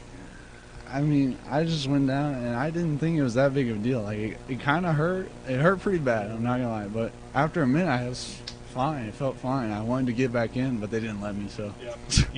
Usually when people have injuries like that, after their rehab and everything, they come back stronger. They come back faster. They come back ready to go. Yes, and everything we know, and I'm not going to toot your horn too much because you're right here, and you know. But Mr. Tarvin is one of the county's top prospects for college this year. And, do you have any aspirations? Where do you have any looks yet? What are your thoughts about any of that? I want to play college. I don't know where, but I haven't gotten much looks yet. Alabama? No. No? Okay. Well, Not right now. Okay, not right now. That's all right. That's all right. But Joe, how much has your dad influenced you? Because I grew up with him and I watched him play, and your dad was very, very good. I mean, really good. And being a coach, how much has he helped you with your growth? I mean, every day I go home, I always talk to him about certain things during practice or during games. We watch film afterwards, and he always just helps me on the little things. And I'm always trying to be better than him because it's my dad. And well, he played on the opposite side of the ball as you did. So, I mean, he can kind of tell you, okay, this is what the offensive guy is going to try to do to you, and, kind of help you out as far as that aspect is. He can, but you got to remember when John played football in high school, the game was a totally different game then. But what's helped Joe, I'm sure, is that John was a head coach and has been coaching the game and has seen the transition. So the transition is very important as far as identifying different things. So like Maury was saying, he played, I think he played tight end, right? Who? John. What did he play? Oh, my God. I didn't see him play, so I don't know. He couldn't catch a cold. Oh, you say that now because he left, yeah. No, but what position did your dad play in high school? I'm pretty sure he played tackle and defensive end. Number 78. Okay, and he went to Southwest Texas, didn't he? Yes, played? Yeah. And, but, so what he could help you with is like seeing the whites of their knuckles. Right? You ever talk about seeing the whites of their knuckles? Pre-read snap. Yeah, pre-read snaps. Are they sitting back on their heels? Are they, different things like that he could help you with. Yes, sir. And stuff like that is key to getting off the ball. Yes, sir. And I'm sure your dad has helped you, with the person across from you. Yes, sir. Yeah. So that's always a plus. He always points out the little things during film that I never really noticed. Absolutely. And after that, I start watching and I start seeing it throughout the whole film. I'm glad you listened to your dad. Keys to this game. We just got to play like a team. We've been having a good week of practice, or set everything in motion. We just got to play like a team and execute. Is it kind of the same basics that y'all faced last year when y'all faced Legacy? Is there anything different? I think the running back is coming back, right? The one that was there last year, I believe. I don't. Our quarterback's coming back. Or the quarter? Okay. They have a couple different formations, but we've installed some things and we know how to play it. Yep. And you know a lot of those kids over there, right? No. Oh, you don't? No. Oh, I figured you did with your dad coaching over there and stuff in the past. Okay. No. How much are you looking forward to get out on the field here in I've this been game? waiting a long time. Yeah. That's got to be a big motivator to get you back. Watching other kids play and being like, I should be out there. That's got to be a big motivator to come back stronger than you were. Yes, sir. I can't imagine how much you're chomping to get out Well, there. I know and hit even somebody. even during basketball last year after his surgery, he was out there on the floor just walking around shooting baskets, and you could tell he was just itching to get back out there. Yeah. Yes, sir. So we need to Move on to Mr. Mikey Tomaselli. You've been here a lot too. Yes, sir. Over the years. Super South. Yeah. Super senior now. He's a veteran, huh? Yes, sir. My name is Michael Tomaselli. I'm number 5. I'm a free safety and a kicker. So you're going to be kicking this year. Yes, sir. Extra points, kickoffs, both. Both. PATs and kickoffs. Have you Hopefully kicked field goals. before? Coach Chris pulled me aside. Well, you're a soccer player. Yes, sir. So he pulled me aside, and he said it's not that much different from a goal kick. So I went out there and tried it, and he liked it. So we've been practicing every week, every day. And that's been something that Coach Chris has gotten good over the years. He's sir. finding soccer players to be Yes, sir. kickers. And Borrowing from the soccer team. So Yes, sir. might as well. I'll blend in. Change of position. You like it? It's fun. I get a lot more action, yes, sir. So you're going to be the run stopper? Like Actually, Tyler last year, lead the I'll tell team you with what, tackles? It's going to be tough shoes to fill. Oh, yeah, absolutely. That kid was a He was everywhere. linebacker playing 8 yards off the ball. He was everywhere. He was. It's hard to fill his shoes. I'm working for it. I also trust my D line and middle linebackers to stop the run. I just gotta hold the back end, make sure they don't throw the over top. You got to run those lanes. Oh, absolutely. It's my Run favorite those part. lanes, It's my take favorite somebody's part. head off. Absolutely. Yeah. Joe misses the tackle. You can come in and swipe somebody. Yes, sir. Hit him upside the head. Yes, sir. Hey, it happens. Hey, even the great. Hey, all I can say is I've watched this young man play 3 years now, and there ain't no doubt in my mind. Well, you're gonna get. He's there. You're gonna get. To He's watch him gonna be again there. because, from what I understand, he's going to play college ball. He's I already hope so. committed, I believe, aren't you? No, sir. You're not. No, Okay, sir. I'm sorry. No, it's Jump fine. the gun again. Dang it. No, I'm it's sorry. okay. No, I have 2 offers right now. One up in Virginia, and then one to East Texas Baptist. That's Yes, the sir. one I heard about. Yes, sir. Yeah. We wish you a whole lot of luck. Thank you. Well, so we have to keep this. So when you've been here,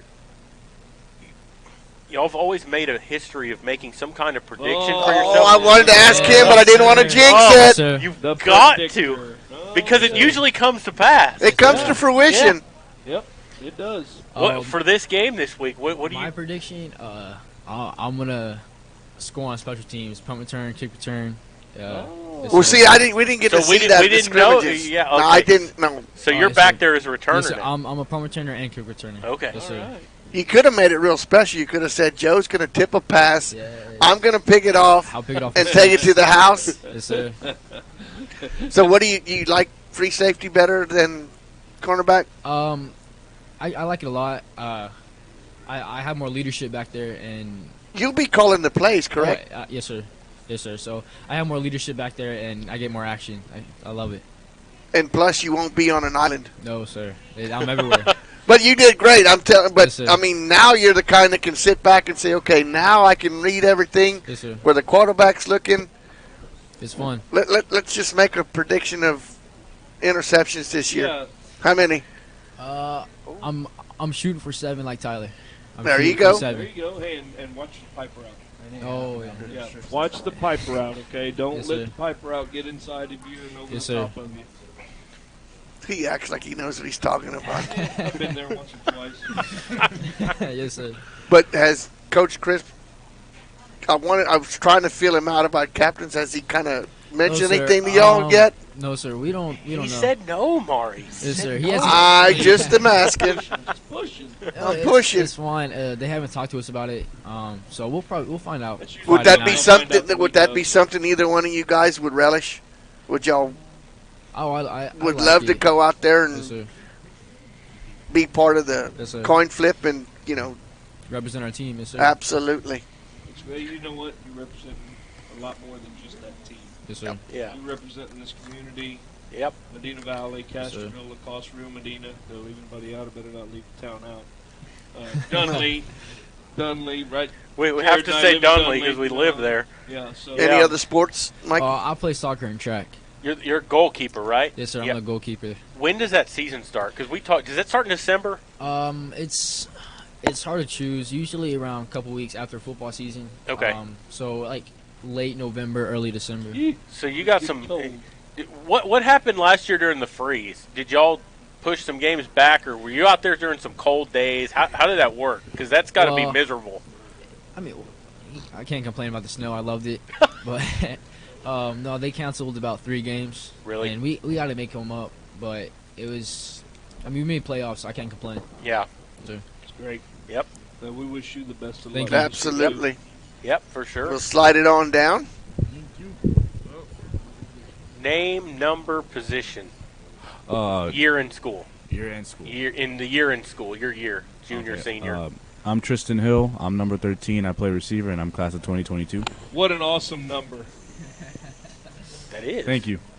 Yeah, Bob Hayes wore it really good. No, Jeff Stivers wore it really well. Not in high school, though. So, so you're a senior also. Yes, Talk to us a little bit about your duties as a receiver, learning routes, things like that. The routes is not really, such a problem to me. It's, getting the offense in the right alignment for me, making sure people are where they need to be. And blocking, very, very important, miss key blocks, you need to be there for those.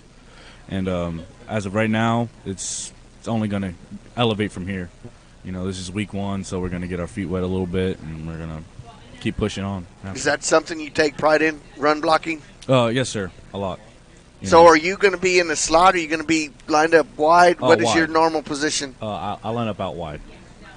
Okay. So you're basically going to pick off the cornerback or the defensive end or the outside linebacker? What is your key on a running play? What are you looking at if it's coming your direction? I'm looking at, one high safety or 2 high safety. If he's coming down, I'm going to come chip him. If I'm one side and I'm on an island with the corner, I block him to sideline or wherever the play is going. I fix my alignment and get it done. Talk to us a little bit about, I know it's easy as a receiver to hold because, especially if a play comes your way and you're blocking downfield. Yeah. What's something the coaches tell you? Like, what's like the main thing you think about? Like, how do I not hold this guy? It's easier when you break down, a couple yards before, so, you play with them because the corner could come down, the running back could go around you. So, you just fix your alignment on what the play call is, really, Basically keeping not extending your arms, keeping them in tight. Keeping them in, as soon as he comes down, give him a punch. Fundamental stuff. Yeah, fundamental stuff. Yeah. Fundamental. So, what is as a receiver? What's your favorite route to run? What do you like to do? I like to run the go. TD Hill, touchdown. Yeah, TD Hill. Hopefully, we say that a few times. Yeah, I like to run the go route. I like to go deep. I like to go get one. Jump up in the air and compete with that corner. So just in practices and stuff, and I don't want to give too much away, but are you more the possession receiver, or are you more the one that's going to be the long ball home run guy? Or is that something that is even out there? In other words, what would you rather run, a possession route to 1st and 10? He wants to score a touchdown. Well, I know, but hey, you got to extend the chains too. Yeah, that's true. I'm more of a catch the ball and I want to go hit somebody. I want to, So you're more of a run after the catch kind of person. There you go. That's what I like to hear. Yep. So 10-yard up and go is better than yak. A yak. Yeah. So are you afraid to go across the middle? At first, because this is my first year playing football. So after a while, you're used to the basketball court. Yeah, I'm used to the court. So after a while, as I got comfortable in pads, the middle's not a thing. I mean, whoever's in the middle, has to see me. That's how I think of it. So if either one of these two just okay, that's a different story. That's a different story. That's a different story. So what brought you back to the football field? Just the passion of it. I played a lot of football growing up, and my 9th grade year, I was more talented at basketball. Then I came to Medina Valley my sophomore year, played some varsity ball with Joe, and I don't know. I just missed it. I just missed the atmosphere of it. And my dad said you only get 4 years of high school. Absolutely. So I just wanted to get back on the football field. Did your dad play my dad high school football my dad played high school football, and my brothers did. My brothers went to state for it, and they were just telling me the love of the game, and meeting people like this. Like it's only been a year, and I've fell in love with these guys like that. Like they're my everything. So I'm already in love with the game. I just want to play now. That's awesome. Yep. No. Yeah, that's a great story. Yeah, for sure. Well, I love it, guys. We look forward to the season. We look forward to Friday night for oh, sure. I'm ready. I'm ready to get it going. No. And hopefully we'll see y'all again later on down the line as the season goes on. Good luck this year, and we'll talk to y'all again. Yeah, thanks for coming out, guys. Go Panthers. We're going to take a quick break, and then we're going to come back. We have Dr. Rohrbach in the house here. He's going to come talk to us for a little bit. We're going to take a break. You're listening to Sports for Supper, and we'll continue in just a moment. Double T Outfitters offers deer, dove, turkey, quail, and exotic hunts in Southwest Texas on over 20,000 low-fenced acres. They facilitate professional guide services, lodging, and fantastic meals while providing the best in Southwest hunting. Contact Double T Outfitters to find out details about their current package hunts. Contact owner Brett Ferguson at 210-413-1597 or online at doubleThunting.com. Are you ready for a vacation? Tanya with Travel by Design can help you with all your vacation destination needs. At no cost to you, she can plan all of the details tailored to your unique wants and needs. So all you have to do is enjoy your vacation. Tanya is a certified expert with Disney, Universal Orlando, and California, Sandals, and all cruise lines. Give Tanya a call at 830-931-4834 or visit her Facebook page, Tanya with Travel by Design, for all the latest specials and must-do vacations.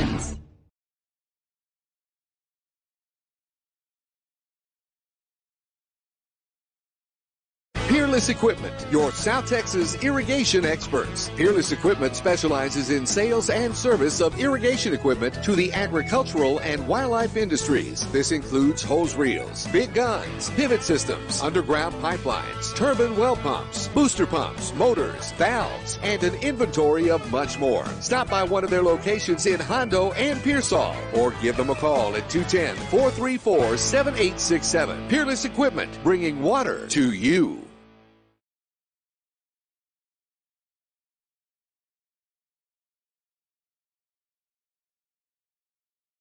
Welcome back here to Sports for Supper as we're transitioning out of the athletic mode here. And we're going to talk to Dr. Rohrbach here. He always joins us usually the first or second show of the season, kind of tell us about what the school district's going State through. of Medina Valley. Yep. Yeah, State of Medina Valley. Yep. State of the district address. Yep. Dr. Rohrbach, thanks for joining us as always. We appreciate you being here. Glad to be here. Tell us a little bit about what's going on with Medina Valley. Well, we're still growing like crazy. Yep. We opened our 5th elementary school last week. Wow. Ladera Elementary.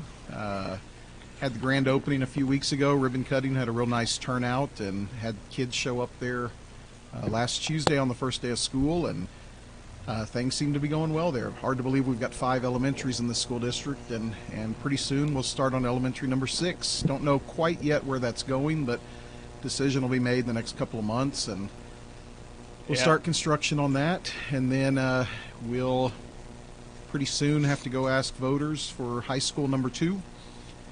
Probably, we don't know this for sure yet, but probably middle school number 3 at the same time, and an additional elementary most likely. So growing really, really fast. We ended last year with 6,176 kids, and I don't have an exact count today.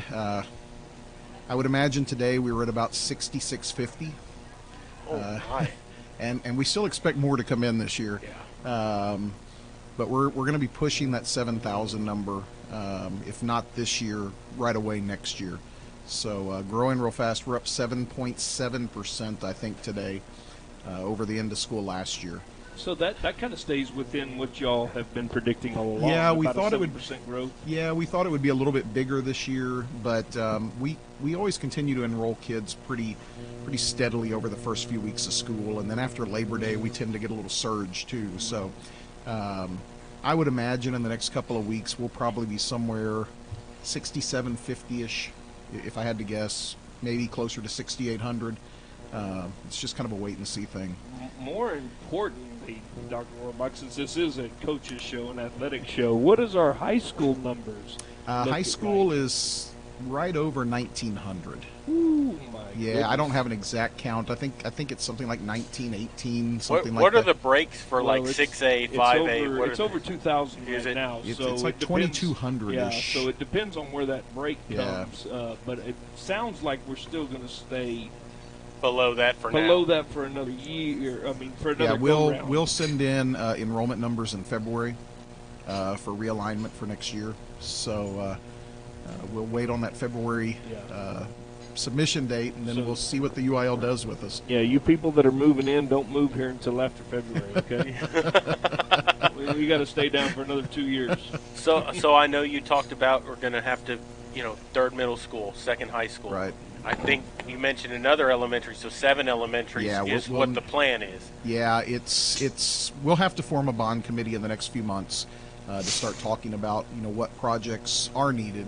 But we really can't do that until we have a better feel for how many kids we have this year, so that we can then make those projections down the next few years to make sure our timeline is right. Well, and I had seen something in the paper where you were talking about how procurement for land works for high schools, middle schools, for the school district. Right. A high school, if you're going to build all of the athletic facilities on site, like Medina Valley High School has now, you have your competition stadium there. If you're going to do that, it takes 90 acres to 100 acres for a high school. If you're going to build your competition facilities elsewhere and just have practice facilities, then that's a different land size. But we generally say 90 to 100 acres for a high school. Middle schools about 30 acres, and elementary schools 18 to 20 acres. And that's going to be decided by the bond committee that y'all will Yeah, put together. we own a piece of property that's an elementary size site in the Silo subdivision. Don't know if that's the next elementary or not, but we own that piece. We own 92 acres behind Loma Alta Middle School. No decisions have been made what's going to happen at that site, but we do own the property, and then we're always looking for other pieces of land to acquire actively. It's a non-stop process, especially in this day securing and age. land. Oh, yeah. While it's still at a price we can afford. Exactly. You can't wait until you need the land. You have to be proactive and buy that land ahead of time, planning for the future. But knowing that we're going to need school sites in the future, we're buying land now. So where is the main growth coming from? Most of the now? growth is coming out 90 in Bexar County. We go all the way to Loop 1604, or almost all the way to Loop 1604. That's where a lot of the growth is, and then down Petranco Road. But Calabra Road is really starting to pick up too. And then I don't know if you noticed in the last couple of days they started clearing land for Alsatian Oaks. They're next to Walmart. So the growth is coming, and it's coming really fast. Well, and I know I had read in the paper what you said is 100% accurate. Like the days of people donating land for schools is that's gone. gone. That's That's completely gone. gone. And so it's a tough deal to try to find land It for is, schools now. and to get it at a reasonable price. Right. And this might be, and it probably is a dumb question, but does the land for the school have to be in the school district? Yes. Because there's where is it going? But our school district is huge. Yeah, because they're not making any more Yeah, land. where you know is what I it? mean? Where is it going to go? Where is it going to come? Square footage-wise, we're one of the largest districts. We cover almost in the 300. area. We cover almost 300 square miles. Yeah. And I know years ago we annexed some land to Northside. But in turn they swapped land. They swapped Briggs Ranch with Medina Valley. Right. So I mean, we lost some, we gained some, Right. and it's always a constant, So how does that work? If you need to build this high school with all the facilities, do you go to the landowner and say, "Hey, this is what we're going to pay you for it. You've got to sell it"? No. Yeah, because yeah. I mean, that's what I don't understand. If somebody don't want to sell you, how do you build a school if it ain't there? We have the authority to condemn land through eminent domain. Really? Yeah, we do have the authority to do that. We would rather really not prefer never to have to exercise that. Right. And thankfully, right now we're able to secure land. Without having to go through that process. There's plenty of land out there for sale. There are developers willing to work with us. There are landowners willing to work with us. It's just a lot of times the hiccup is that negotiating that price. For example, when an elementary is built in a subdivision, a lot of the times it's the developer that will sell the subdivision to the land set inside the elementary, because they want to sell the lots and the houses. And they know with the school there, that'll help them. So they will work with the school district to bring in a school. A lot of times they will have in their master plan a school site and then offer it to the school district. Of course, not give it to the school district, but offer it to the school district at a certain price. Sure. Right. That's negotiable. But, having an elementary school, even a middle school in some cases in a subdivision does help to sell those homes. So a lot of developers in the larger subdivisions will put those sites in their master plans. So we've talked a little bit about the growth in Medina Valley as far as people moving in here and what we're going to have to do in the future. Tell us a little bit about Medina Valley today. What, programs, things like that have come in. We have expanded tremendously our offerings at the high school. And I can't encourage people enough to go onto our website and look at what we've added, particularly in our career and technical education programs. It's incredible. We have full-blown automotive shop now. Students can work toward an associate's degree in automotive. That's great. And it's completely paid for by Medina Valley ISD. Yeah. And it's because we employ the instructors. The junior college, Southwest Texas Junior College in Uvalde, doesn't charge tuition. Because we employ the instructors. We have an incredible construction program that kids can also earn an associate's degree in. What's interesting, Dr. Rohrbach, is my wife showed me my daughter, who's a freshman, her degree plan. We've kind of pulled it up, and we've been working on it in the nursing field. We started looking at that, and my daughter can actually graduate with a CNA, which is a certified nurse's assistant. And EKG, and with 40 plus hours or something from Medina Valley. From Medina Valley. High school. We added a health sciences strand last year. Yeah, it is amazing. And I have one daughter that's already in college for the degree, and I thought just going in with 24 hours was great. But now I've got another one that wants to do this, and she's going to have double the hours plus the CNA plus the. I mean, it's an amazing program. My wife's a nurse, and she didn't have all that, No, when she got out of college. It's really amazing or high what school. they've done with the CTE programs and stuff up at the high school, and the opportunities that are allowing some of our students here. It's pretty incredible. So we added the health sciences strand last year.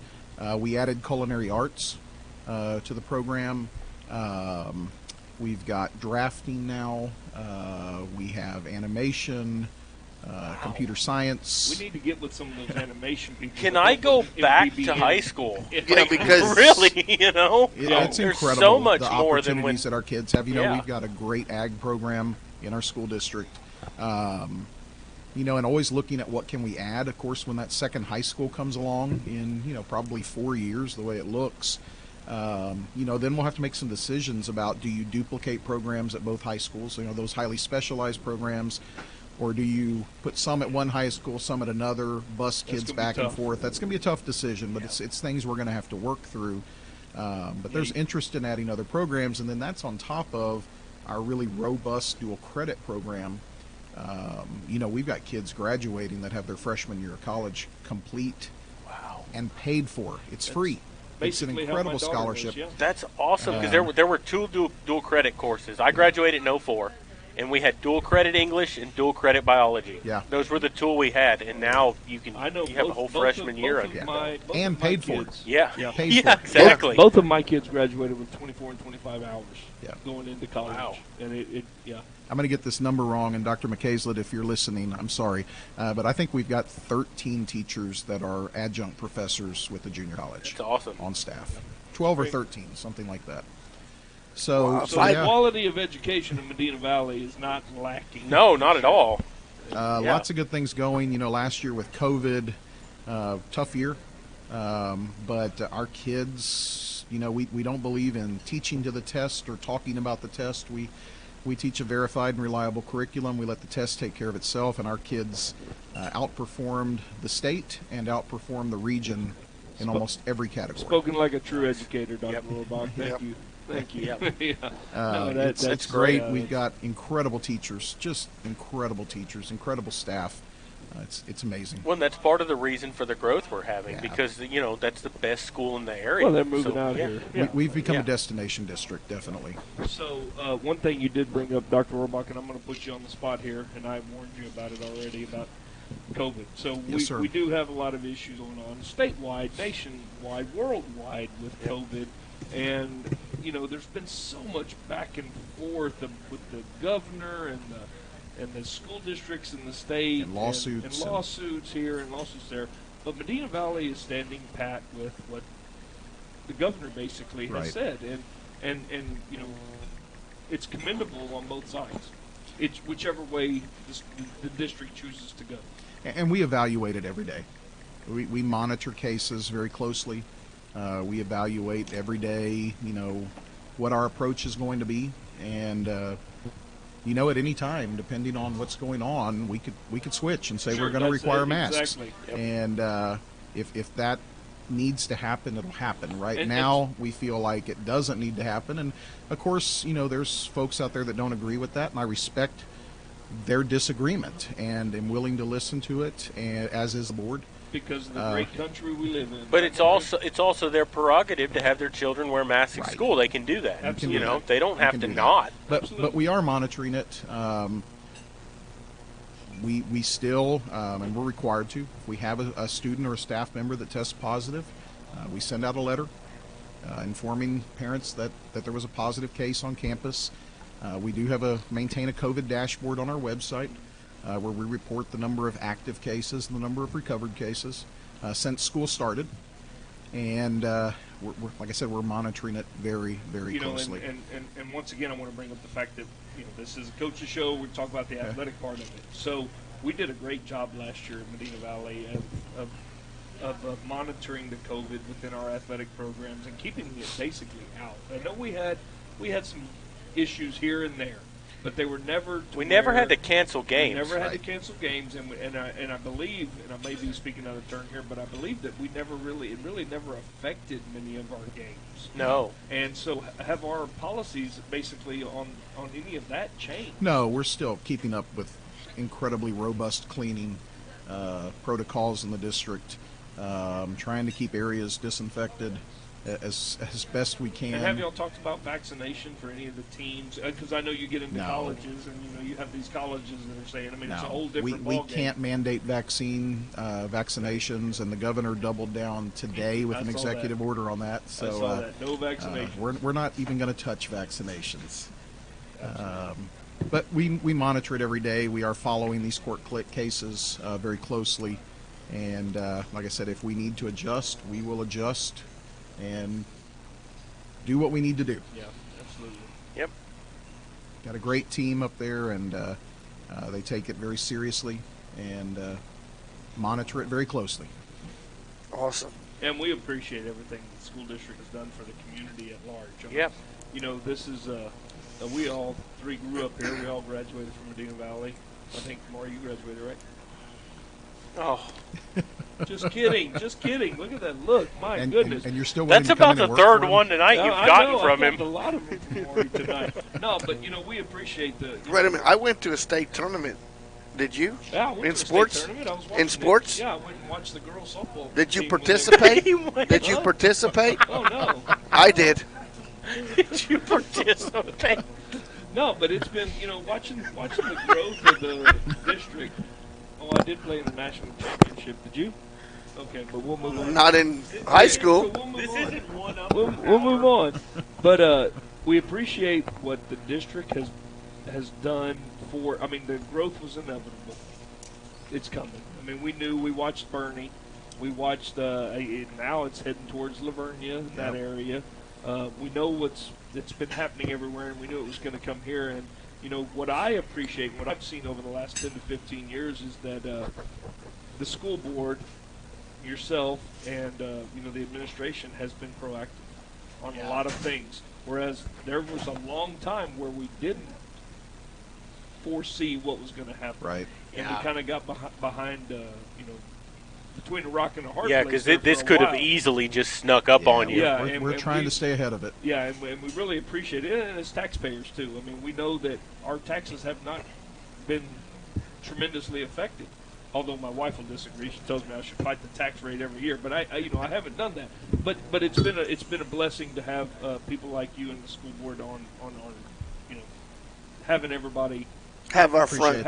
Yeah, absolutely. Appreciate that. Yeah, well, guys, anything else? Nah, we need to let Dr. Rohrbach go home. He's probably tired. Well, thank you for joining us. We appreciate it. We love having you on here because it's very informative.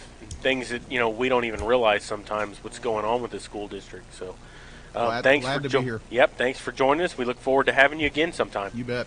We're going to take a break and then we'll come back to wrap things up. You're listening to Sports for Supper, and we'll continue in a moment. So did you see that picture he showed you on there?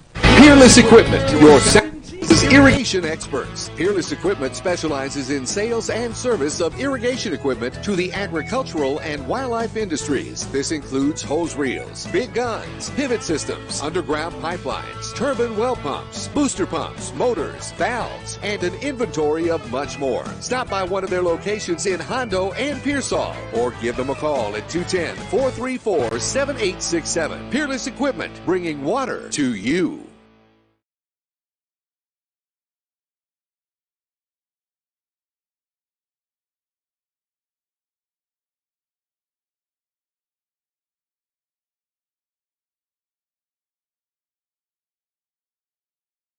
Headed out to the game? Then make a stop at your local Valley Mart convenience store. With 12 area locations, Valley Mart is always right around the corner.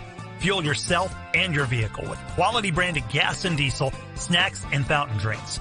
Always convenient, well lit with clean restrooms. Valley Mart, family owned and operated since 1984, and a proud supporter of Medina Valley athletics and area youth sports for over 30 years.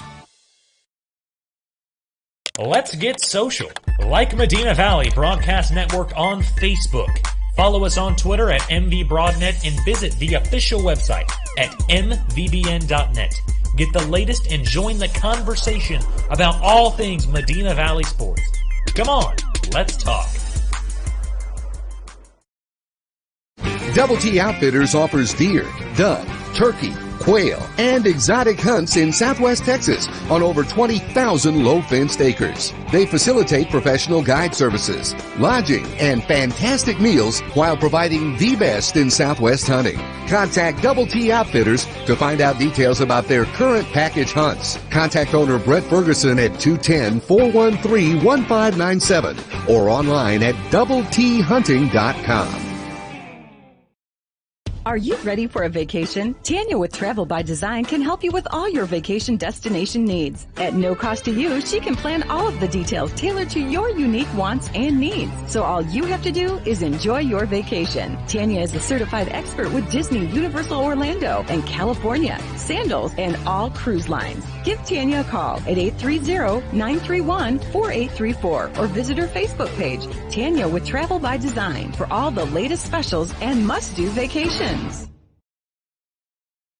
Peerless Equipment, your South Texas irrigation experts. Peerless Equipment specializes in sales and service of irrigation equipment to the agricultural and wildlife industries. This includes hose reels, big guns, pivot systems, underground pipelines, turbine well pumps, booster pumps, motors, valves, and an inventory of much more. Stop by one of their locations in Hondo and Pearsall, or give them a call at 210-434-7867. Peerless Equipment, bringing water to you.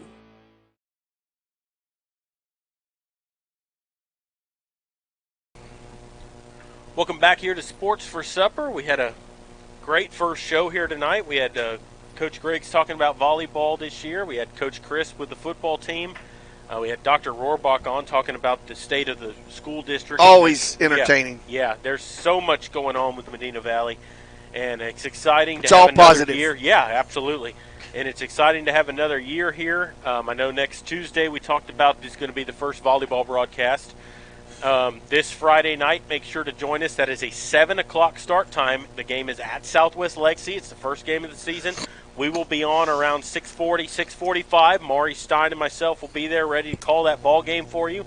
We're excited to get back on the air and get the football season started. And once again, there will be video, so you will be able to watch the field. It's not going to be side by side and action for action. It will probably be like we do with baseball, like we do with basketball. baseball and volleyball, but you will be able to see the field, and just tune in to Jared doing the play-by-play, and you don't even really need any video. Well, I appreciate that.